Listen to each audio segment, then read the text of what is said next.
ख्रिस्तामध्ये माझ्या प्रिय भाविकांनो, परत एकदा प्रभू येशू ख्रिस्त आपल्या सर्वांना स्वतःचं आत्मपरीक्षण करण्यासाठी पाचारण करत आहे.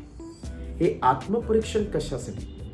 आत्मपरीक्षण अशासाठी की आपण आध्यात्मिकरित्या किती बलवान झालेलो आहोत, आपण परमेश्वरामध्ये किती रुतलेलो आहोत आणि त्यासाठी नेहमी जागृत राहून आणि प्रार्थना करण्यासाठी आपल्याला पाचारण करत आहे.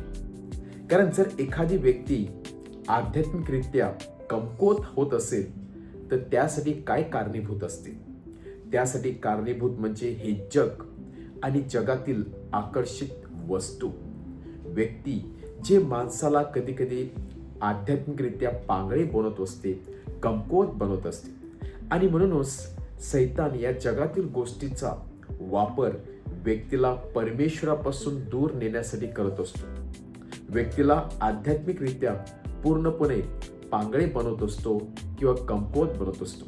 आणि म्हणूनच या सैतानी हल्ल्याला जर सामोरे जायचं असेल तर आपण जागृत राहिलो पाहिजे, प्रार्थना केली पाहिजे आणि परमेश्वराच्या सामर्थ्यामध्ये किंवा परमेश्वराच्या प्रीतीमध्ये आपण सामर्थ्यवान किंवा बलवान होत गेलो पाहिजे.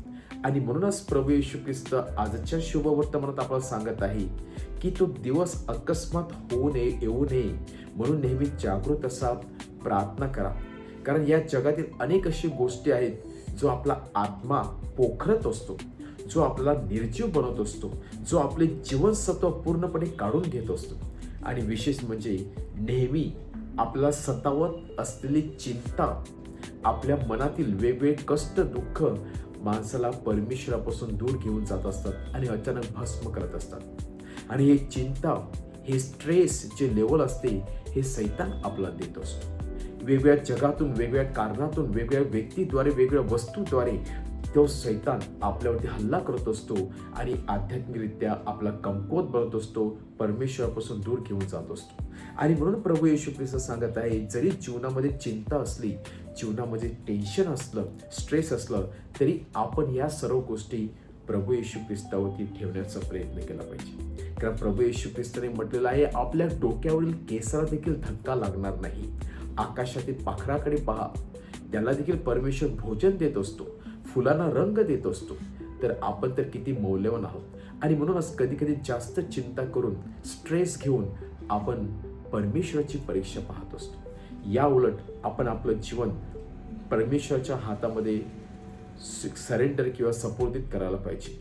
आणि म्हणूनच प्रभू येशू ख्रिस्त सांगत आहे, नेहमी प्रार्थना करा, विजिलंट असा की आपण खरोखरच परमेश्वरापासून दूर जात आहोत, आपण खरोखरच सैतानाच्या हातामध्ये स्वतःला सोपवून देत आहोत, आपण खरोखरच जगाच्या रहाटीमध्ये गुरफटून गेलेलो आहोत का, या विषयावर आपण मननचिंतन केलं पाहिजे. जर आपण खरोखरच परमेश्वराच्या प्रीतीपासून भरकटून गेलो असेल तर नक्कीच जगातील चिंता, सैतानी हल्ला आपल्याला अधिक कमकुवत बनवणार आहे. आणि जर आपल्याला बलवान बनायचं असेल, जर या हल्ल्यापासून आपल्याला स्वतःचं संरक्षण करायचं असेल तर नेहमीच आपण परमेश्वराच्या सानिध्यामध्ये असलो पाहिजे, प्रार्थना केली पाहिजे, बायबल वाचन केलं पाहिजे, परमेश्वराकडून सामर्थ्य मागितलं पाहिजे. आणि परमेश्वर नक्कीच योग्य त्या वेळेला आपलं सामर्थ्य पुरवणार आहे, त्या सैतानी हल्ल्यापासून आज आपला बचाव करणार आहे. आणि ज्या जगापासून, ज्या अनेक गोष्टीपासून आपल्याला त्रास होत असतो, आपली चिंता वाढत असते, त्या गोष्टीपासून परमेश्वर नक्कीच आपलं संरक्षण करणार आहे. तर आजपासून आपण आपलं आत्मपरीक्षण करूया. जे काही मनामध्ये आपलं असेल, दुःख, वेदना, यातना, चिंता, आपण परमेश्वराच्या हातात सोपवण्याचा प्रयत्न करूया, परमेश्वराला अग्रस्थान देऊया. आणि नक्कीच जागृत राहिल्यानंतर, प्रार्थना केल्यानंतर परमेश्वर आपली काळजी घेणार आहे.